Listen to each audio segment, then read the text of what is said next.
My phone buzzed at 5:27 in the morning, and I was already awake. Not because I'm the kind of person who wakes up cheerful before sunrise, because I'd been sitting at my kitchen table for nearly an hour, staring at a sealed envelope like it might start talking on its own. The blinds were still closed.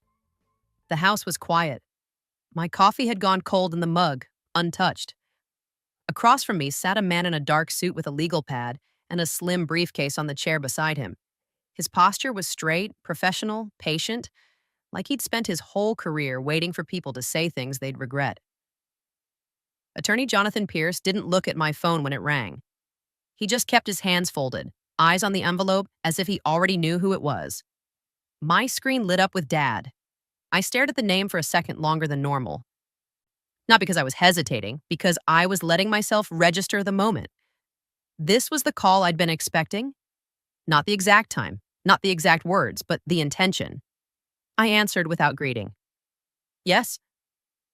My father's voice came through sharp and cold, like he'd been practicing the first sentence on the drive over to whatever place he needed to feel powerful. Your grandfather is gone, he said. It happened last night. I didn't inhale. I didn't gasp. I didn't give him anything. A breath of laughter sounded in the background. My mother, warm and cruel at the same time. We got everything, my father continued, already building the conclusion. The will is clear. You get nothing. My mother laughed louder now, like she wanted the sound to mark the moment permanently. You get nothing, she repeated, enjoying it. Don't even show up. It'll be embarrassing. I looked up at Jonathan Pierce. He didn't react. Not a blink. Not a frown. Just a small shift of his eyes to the envelope with my name written across the front, in clean, formal handwriting. My father kept talking, voice steady, as if he'd already won and was just taking a victory lap. We're handling the funeral, he said. We're handling the property. You're not part of this. I could hear him moving around, maybe pacing, maybe walking through a room where he felt like the owner. My mother added sweetly, we didn't want to do it this way, but you left us no choice. No choice. Another one of their favorite phrases. I set my phone down on the table, screen facing up, and tapped the speaker button with one calm motion. Then I slid it slightly closer to the attorney. My father didn't notice at first. He was too busy performing. You always thought you were special, he said. But Grandpa finally saw you for what you are. My mother made a small, pleased sound. Ungrateful. Jonathan Pierce waited until my father finished his sentence. Not because he needed permission, because timing matters when you want someone's own words to become evidence. Then the attorney lifted his eyes from the envelope to my phone. He didn't raise his voice. He didn't try to overpower my father. He simply cleared his throat once, softly, like a judge about to speak. My father stopped mid-word. There was a brief silence. The kind that happens when someone realizes a new person has entered a room they were controlling. Who is that? My father demanded. Jonathan Pierce's voice was calm, precise, and unmistakably professional. Richard Harlan, he said, using my father's full name as if it were already typed into a file. This is Jonathan Pierce. My mother made a small, choking sound in the background, like she hadn't expected the name to be real. My credentials aren't the point, Pierce continued evenly. The point is that you are discussing an estate matter you do not control. My father's voice hardened instantly. That's not true. Pierce didn't argue. He stated facts. I am the estate attorney, he said, and I am the named executor. The word executor changed the air. Even through a phone speaker, I could hear it in my father's breathing. One sharp inhale, too fast to hide. My mother's voice jumped in, strained. No, we are his children. We handle everything. Pierce paused like he was letting that sentence sit on the record. Then he spoke again, still calm. I am sitting across from Natalie Harlan at her kitchen table, he said. She has a sealed directive addressed to her, and this call is now being documented. My father's voice rose. Documented? You can't. Yes, Pierce said, cutting through without volume. I can. I watched the attorney's hand rest lightly on the sealed envelope. He didn't open it yet. He didn't even break the seal. He just looked at me briefly, one silent confirmation that he was doing this the right way. Then he looked back at the phone. "Richard," he said quietly, "before you say another word, I'm going to give you one chance to correct the statement you just made." My father went still on the line. "What statement?" he snapped. Pierce's tone didn't change. "The statement that you got everything and that your daughter gets nothing," he said. "Because if you continue making claims like that, it will matter later that you were warned." For a moment, there was nothing but the faint static of a call held too tightly. Then my mother hissed, barely controlled, "Hang up." My father didn't. He was too angry to hang up, too proud to back down. And then he said the sentence I knew he would say, because it was the only thing he believed could override law. "She's not getting a cent," he said, "and you're going to prove it. Read it, right now." Jonathan Pierce didn't flinch. He only said calmly, "I will read exactly what your father instructed me to read, and I will do it in the correct order." Then he placed 2 fingers on the wax seal of the envelope, ready to break it, and spoke one final line into the phone. Soft, controlled, unmistakable. "And for the record, Richard, you are not going to like the first page." Jonathan Pierce didn't open the envelope like it was a dramatic reveal. He opened it like it was a procedure. 2 fingers pressed the seal. The wax cracked with a small, clean snap. He slid the contents out slowly, keeping the pages aligned as if the order itself mattered. My father's breathing on the speakerphone got louder. My mother was whispering something in the background, too fast to make out, but I could hear the edge of panic in it. Pierce unfolded the first page, scanned the header, and paused for half a second. Not because he was surprised, because he wanted the room to hear the weight of it. He lifted his eyes to my phone. "Richard," he said, calm, "I'm going to read the opening directive." My father snapped, "Just read the will." "This is part of the will," Pierce replied evenly. "And it governs everything that follows." Then he read, slow and precise, the way a man reads something he knows will be contested. "I, Thomas Harlan, being of sound mind, hereby appoint Jonathan Pierce as executor of my estate. My son, Richard Harlan, is to have no access to my accounts, documents, or property records at any time, for any reason. Any attempt to access or interfere will be treated as hostile and documented." The silence that followed was immediate. It wasn't quiet like grief. It was quiet like a door just locked. My mother's voice finally slipped through, strained. He didn't mean..." Pierce didn't respond to her. He continued. "All communications regarding the estate must go through the executor. Any pressure placed on beneficiaries will result in the reduction or removal of the aggressor's share." My father made a sound, half laugh, half choke. "That's fake," he said immediately. "He wouldn't write that." Pierce's voice stayed level. "It's not fake," he said. "It is signed, witnessed, and notarized. It is already filed." My father's tone changed instantly, less confident, more sharp. "Filed where?" he demanded. Pierce didn't answer the bait. He turned the page like he had all morning. "I'm now going to read the distribution schedule," he said. My father cut in louder. "Stop. Don't read it to her. She doesn't deserve it." Pierce paused, then spoke very quietly into the phone. "Richard," he said, "you don't get to control what your father left." He looked down again, and I watched his eyes move across the lines. Then he read, "Primary residence.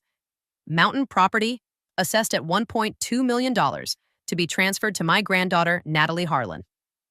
My father's voice came out fast and high. "No." Pierce continued like he hadn't heard him. "Liquid assets. Trust account established in the amount of..." My mother cut in, frantic. "Hang up. Hang up right now." My father didn't hang up. He couldn't, because the part of him that loved control also loved knowing the exact shape of what he was losing. Pierce read the number without rushing. "In the amount of $940,000 to be held in trust for Natalie Harlan, administered solely by the executor." My father's voice broke. That's impossible. That money is ours." Pierce didn't react. He kept reading. My son, Richard Harland, shall receive $1. The words landed in my kitchen like a punch without sound. On speakerphone, my mother made a noise that wasn't a sob. It was a gasp, pure humiliation. My father went dead silent for 2 seconds, then he exploded. That's a stunt, he shouted. That's not real. He was manipulated. Pierce's voice stayed calm, but it sharpened. Richard, he said, your father included an explanation. He turned the page. My stomach tightened. Because I could feel the next part coming. The part Grandpa had written, not for me, but for the record. Pierce read slowly. This is not punishment. This is protection. My son has repeatedly attempted to coerce family members into signing property transfers and debt obligations. I have documented incidents. My father shouted, lies. Pierce didn't stop. I have been informed of unauthorized access to private documents and attempts to obtain duplicate keys. Therefore, my executor is instructed to place immediate holds on all relevant records. I felt my skin go cold, not because of the money, because of the phrase, duplicate keys. Grandpa knew. My mother's voice came through, thin and sharp. He was sick. He didn't know what he was writing. Pierce finally looked at the phone like he was tired of hearing the same defense. He wrote this over a year, Pierce said, with medical attestation, with witnesses, with multiple versions. My father's breathing turned ragged. Then he tried to pivot, because when people like him lose the will, they reach for the next lever. Fine, he said, voice suddenly controlled. If she gets the mountain house, she'll sign it over. We'll make it simple. Pierce's eyes lifted from the page. Richard, he said quietly, you didn't listen to the first directive. My father's voice got sharp. What directive? Pierce's tone dropped, colder. The part where your father instructed me to prevent you from contacting beneficiaries, he said. And the part where he authorized a lock on property records. My father scoffed. Lock? On what? Pierce paused, like he wanted to be absolutely clear. On the mountain property, he said, and on any associated transfers. My father's voice went too quiet. You can't lock property records. Pierce didn't argue. He reached into his briefcase, pulled out a single printed sheet, and placed it on the table between us. Then he slid it toward me, not because I needed it, but because he wanted me to see the proof. At the top, county property record printout, and in bold text near the bottom, status, locked, no transfer permitted. Pierce looked at my phone. It's already done, he said. My father went silent again, longer this time. I could hear my mother whispering urgently, as if she was reading his thoughts before he acted on them. Then my father's voice returned, controlled and dangerous. Okay, he said. Then we'll challenge it in court. Pierce nodded slightly, more to himself than to the call.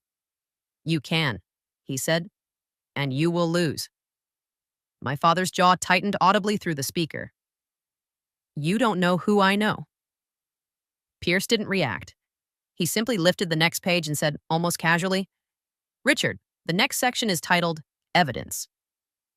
My stomach tightened. Because Grandpa hadn't just left me assets. He'd left me a file. And whatever was in it was about to become real. Jonathan Pierce didn't open the evidence section like he was trying to scare me. He opened it like he was confirming a schedule. He slid a thin folder out of his briefcase and set it on the table between my cold coffee and my phone. The tab on the front wasn't handwritten. It was printed, clean and boring. Exactly the kind of boring that ruins loud people. A state file. Supporting records. My father was still on speaker, still breathing like he was deciding whether to attack or retreat. My mother was whispering in the background, the way she does when she's trying to steer him without anyone noticing. Pierce glanced at the phone once. Richard, he said calmly, you demanded I read it. I did. My father's voice came back sharp. You read some paper. That doesn't make it true. Pierce nodded slightly as if he'd been expecting that exact sentence. That's why your father prepared this, he said, and placed his fingertips on the folder.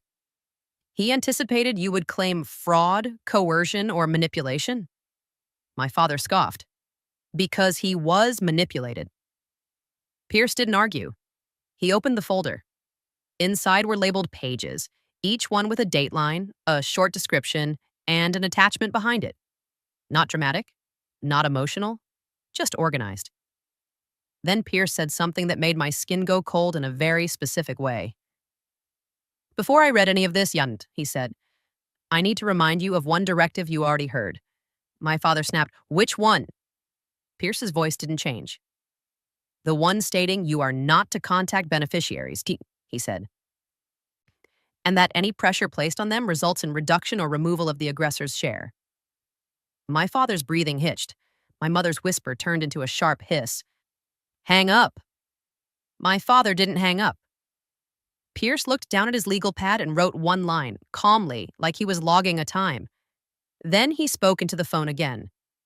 Richard, he said, this call is now part of the record. My father's voice rose. You can't punish me for calling my own daughter. Pierce didn't take the bait.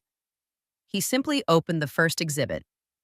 Exhibit 1, he said, and his tone stayed procedural. Incident report, property management. My stomach tightened. I didn't live in Grandpa's house. I lived in my own place. So why would Grandpa have a property management incident report? Pierce read the header line and then the date. Dated July, he said. Building manager statement. Attempted duplicate key request using the beneficiary's identification. My father went silent. My mother made a small choking sound. Pierce continued, not rushing. The report states the request was made by the beneficiary's parents, he said, and that the beneficiary denied consent. I felt my throat tighten because I knew exactly what that meant. They'd tried before. They'd been caught before. And Grandpa had been told. My father recovered fast, too fast. That's not proof, he snapped. Anyone can write anything. Pierce turned one page. Exhibit 2, he said. Security footage stills. He didn't slide them toward me. He held them where only he could see clearly, then read the caption underneath in the same calm voice. Lobby kiosk access, he said. A man identified as Richard Harlan presenting a copy of the beneficiary's ID. My father's voice came out low and dangerous. That's not me. Pierce didn't react. He simply said, Your father wrote a note about that exact denial. My stomach tightened again. Pierce flipped to a typed paragraph with Grandpa's signature at the bottom. My son lies when confronted with records, Pierce read evenly. He escalates when he cannot control the narrative. There was a pause on the line where my father didn't breathe at all. Then he exploded. That is disgusting, he shouted. He wouldn't write that about his own son. Pierce's voice stayed flat. He did, he said, and he dated it. My mother's voice cracked in the background, suddenly pleading instead of laughing. Jonathan, she said, forcing softness. We're grieving. Please don't do this right now. Pierce didn't acknowledge the performance. He turned another page. Exhibit 3 yours, he said. Bank compliance note. That got my attention immediately.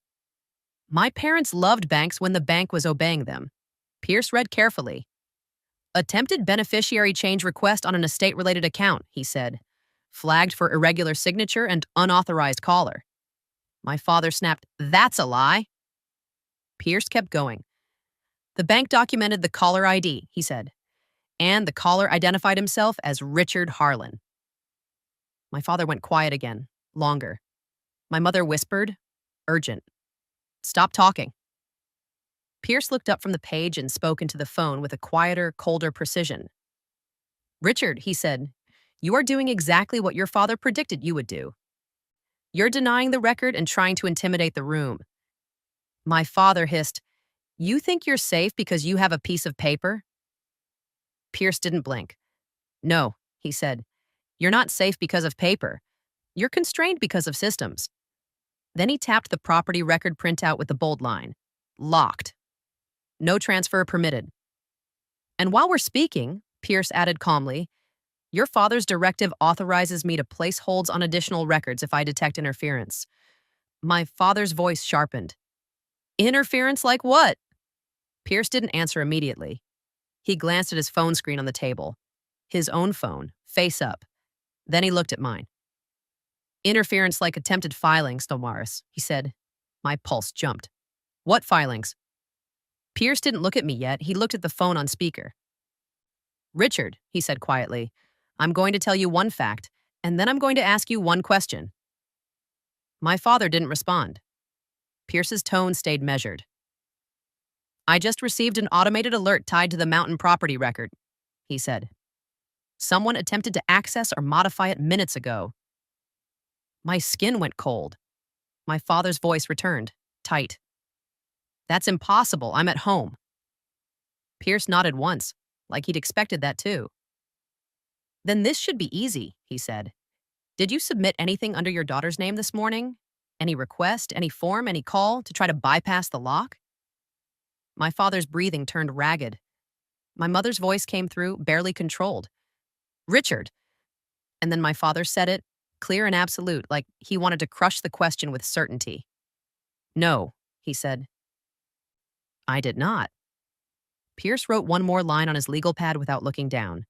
Then he lifted his eyes to me, just for a second, and I understood why he'd asked it that way. Because now it wasn't just about what Grandpa left me, it was about what my father had just denied. Right before the proof arrived. My father's denial sat on the speakerphone like a dare. No, he'd said. I did not. Jonathan Pierce didn't react the way most people do when someone lies in their face. He reacted the way systems react. He wrote one clean line on his legal pad and underlined the time. Then he set his pen down and looked at my phone like it was no longer a conversation. It was a recording. Thank you, Pierce said quietly into the speaker. That answer matters. My father scoffed. You're trying to trap me. Pierce's voice stayed level. No, he said. You trapped yourself when you spoke over a documented line. My mother's voice slid in, syrupy now. Jonathan, please, we're grieving. This is cruel. Pierce didn't acknowledge the performance. He reached for his own phone on the table and tapped the screen once. A notification banner sat there, bright and ugly against the dark glass. Property alert. Attempted change request. Pierce didn't show it to me yet. He didn't need to. His eyes tracked the details with quiet precision. Then his phone rang. Not my father, not my mother. A number with a county prefix. Pierce answered immediately, and before he even spoke, he pressed speaker and placed his phone beside mine. 2 devices, 2 records, 1 table. Jonathan Pierce, he said. A woman's voice came through crisp and professional. Mr. Pierce, she said.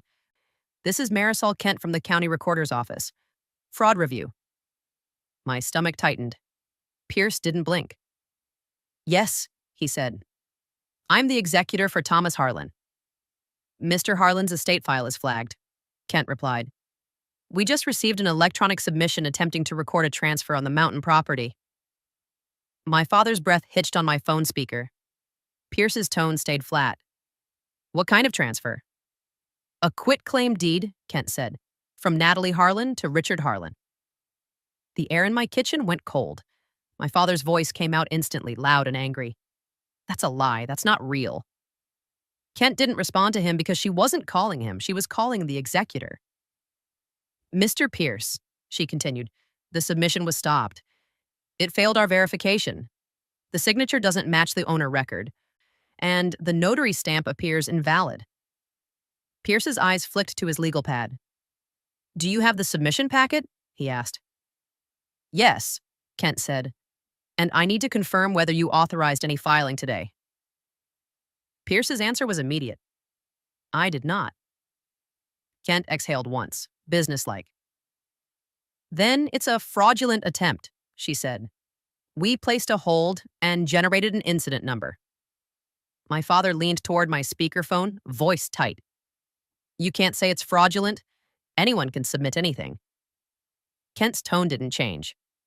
Sir, I'm not speaking to you, she said. Mr. Pierce is the executor. We communicate through him. My mother made a small sound, half gasp, half rage, like she couldn't believe a stranger had just refused her. Pierce didn't raise his voice. He asked for facts. Ms. Kent, he said, what contact information was provided on the submission? There was a brief pause, the sound of paper moving. Then Kent read it out slowly. Submitting party listed, Richard Harlan, she said. Phone number ending in 0891. My stomach dropped. Because I knew that number. My father went silent. Kent continued. Email address, richard.harlan at... She stopped herself, professional. It matches the name provided. Pierce's pen moved again, writing. My father's voice came back too fast, too sharp. That's identity theft. She's framing me. Pierce didn't look at me. He looked at the phones. Richard, he said calmly, you just denied submitting anything under your daughter's name. My father snapped, I didn't. Pierce turned back to Kent. Do you have the uploaded attachments? He asked. Yes, Kent replied. ID copy and authorization statement. Pierce's voice stayed steady. Whose ID? Kent didn't hesitate. An ID labeled as Natalie Harlan, she said, but the photo quality suggests it's a scan of a scan. My throat tightened. Pierce's eyes lifted to my father's voice on my phone.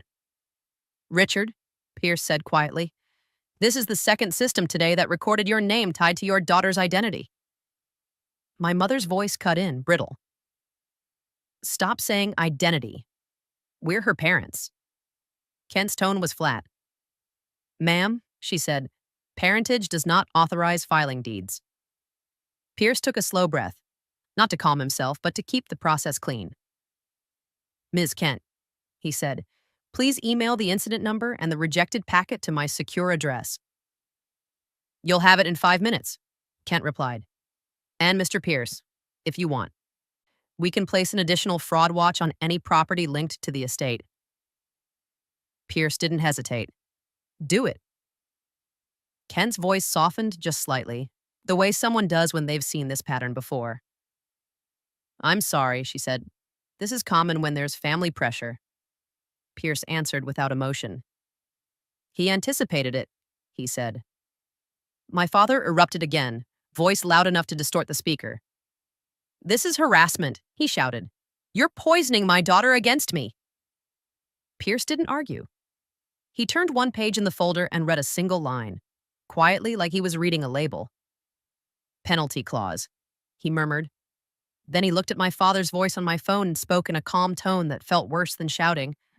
Richard, he said, your father wrote that any attempt to interfere with records triggers immediate action by the executor. My father's breathing went rough. What action? Pierce's eyes stayed on the folder. The kind that doesn't require your approval, he said. My mother whispered, panicked now. Hang up right now. Pierce didn't tell them to hang up. He let them choose. Because every second they stayed on the line, they were adding to the record. Then Pierce slid the folder toward himself and pulled out one more sealed envelope, thicker than the first with my grandfather's handwriting across the front. Not my name this time, my father's. Pierce held it up so both phones could capture his words clearly. This envelope is addressed to you, he said to my father.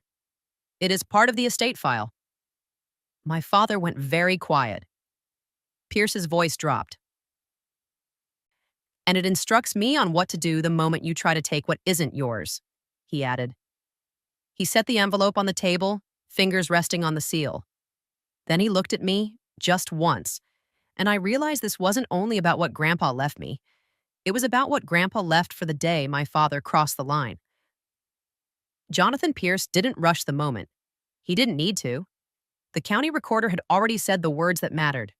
Rejected, hold, incident number, fraud review. And my father had already said the words that mattered even more. No, I did not.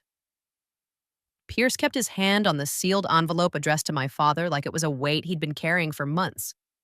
Then he looked at my phone, still on speaker. Richard, he said calmly, I'm going to read your father's instruction verbatim. My father's voice came back tight and clipped. Don't. Pierce paused, letting that refusal sit on the record, too. Then he broke the seal.